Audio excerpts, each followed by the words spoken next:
Imagine this. You walk into work, ready for just another normal day, and out of nowhere, your ex and her new husband storm in, screaming at you in front of your boss, your co-workers, even customers, humiliating you in public. But instead of blowing up, you smile, nod, and quietly start planning the most devastating, legally bulletproof revenge you can imagine. This is a story of how one dad turned his ex's arrogance into her absolute downfall in court. If you've ever been underestimated, disrespected, or just wish you could watch karma serve someone the justice they deserve, hit that like button, subscribe, and stick around, because this story is going to make you believe in poetic revenge. When I first met her, I thought I'd found the love of my life. We got married fast, maybe too fast, but I was head over heels. Within months, we had our first child, a beautiful little girl, and soon after, a son. But just when I thought we were building a family, I discovered the ugly truth. She wasn't just cheating. She was cheating with 8 different men. The moment I found out, it felt like my chest had been ripped open. I remember staring at my newborn son in his crib, thinking, how can someone betray their family like this? I filed for divorce immediately. My lawyer handed her the papers, and when she signed, she didn't realize I had quietly slipped in a custody change. Instead of me only seeing the kids every other weekend, I now had them every single weekend. She signed it without thinking. And just like that, the first seed of her downfall was planted. Life went on. She moved back to Texas with the kids. I stayed in Illinois, serving in the Navy, scraping by. For 2 years, I barely saw my children. Only once, at Christmas. When I finally got them for 3 whole months after leaving the Navy, I was horrified. My daughter was 3 years old, still not potty trained, barely speaking, with no sense of authority or structure. My son, he was almost 2 and still not walking, nonverbal, afraid of grass, refusing to eat basic foods. I remember sitting in my car one night after putting them to bed, just sobbing. These kids deserve better. And if their mother wasn't going to fight for them, then I damn well would. I paid for therapy, 2 sessions a week. I worked with them day and night. By the end of those 3 months, my daughter was potty trained, speaking in full sentences. My son was walking, learning words, eating different foods. I had proof. With me, they thrived. With her, they suffered. Eventually, I saved enough to move down to Texas with my new girlfriend. We pooled our money, lived out of hotels for a month, and finally got jobs and a place to live. At first, my ex and I were casual about the custody schedule. It was easier that way. Until one day at work, everything changed. I was covering extra shifts. My girlfriend, bless her heart, brought the kids to her sandwich shop job with permission from her boss. They were toddlers, restless, loud, messy. She asked a friend to watch them for a few hours. That friend happened to pass the message along to my ex. And then the storm hit. The public humiliation. I'll never forget it. I was mid-shift, training a new hire, when my ex and her new husband stormed into my workplace.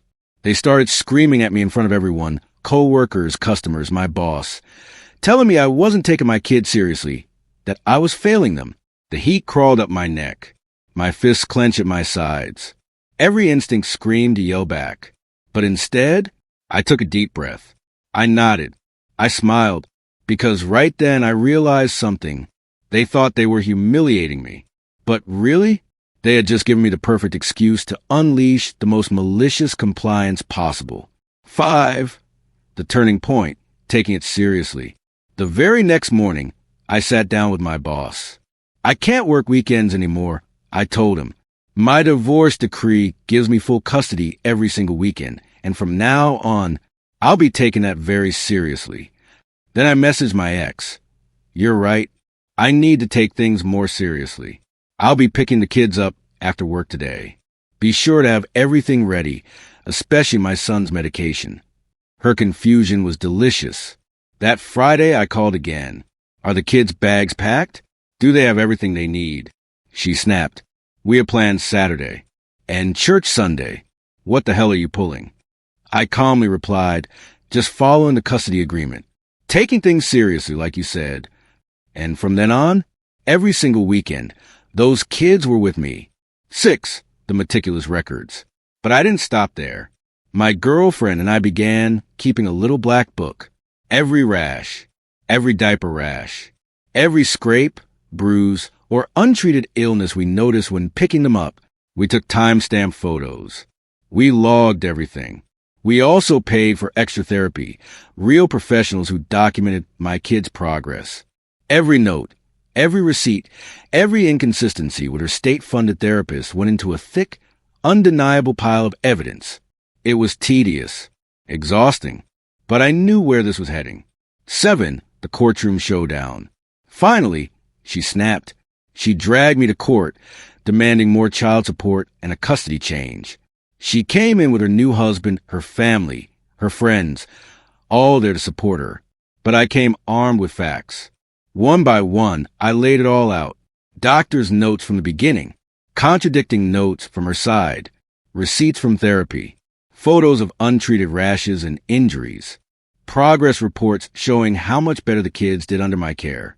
The judge flipped through the evidence, stone-faced. My ex? She started crumbling. Her voice cracked.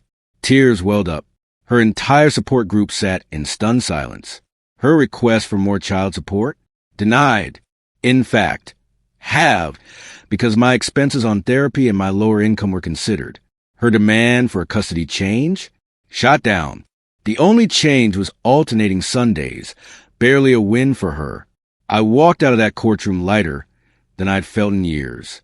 8. The final blow. As we walked out, she followed me, tears streaking her face. How could you do this to me? She sobbed. I looked her straight in the eye, calm, unshaken, and I said, I didn't do this to you. I just took the kids seriously. Her face crumpled. That was it. Game over. The sweetest revenge wasn't just a courtroom victory. It was knowing that every ounce of her arrogance, every attempt to humiliate me, had backfired.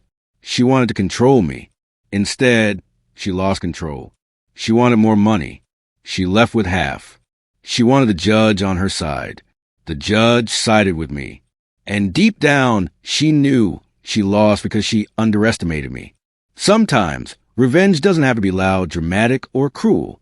Sometimes, the most devastating revenge is simply doing exactly what someone asked and doing it better than they ever imagined.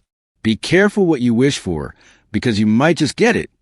If this story gave you chills, smash that like button and tell me in the comments, what's the most satisfying revenge you've ever seen?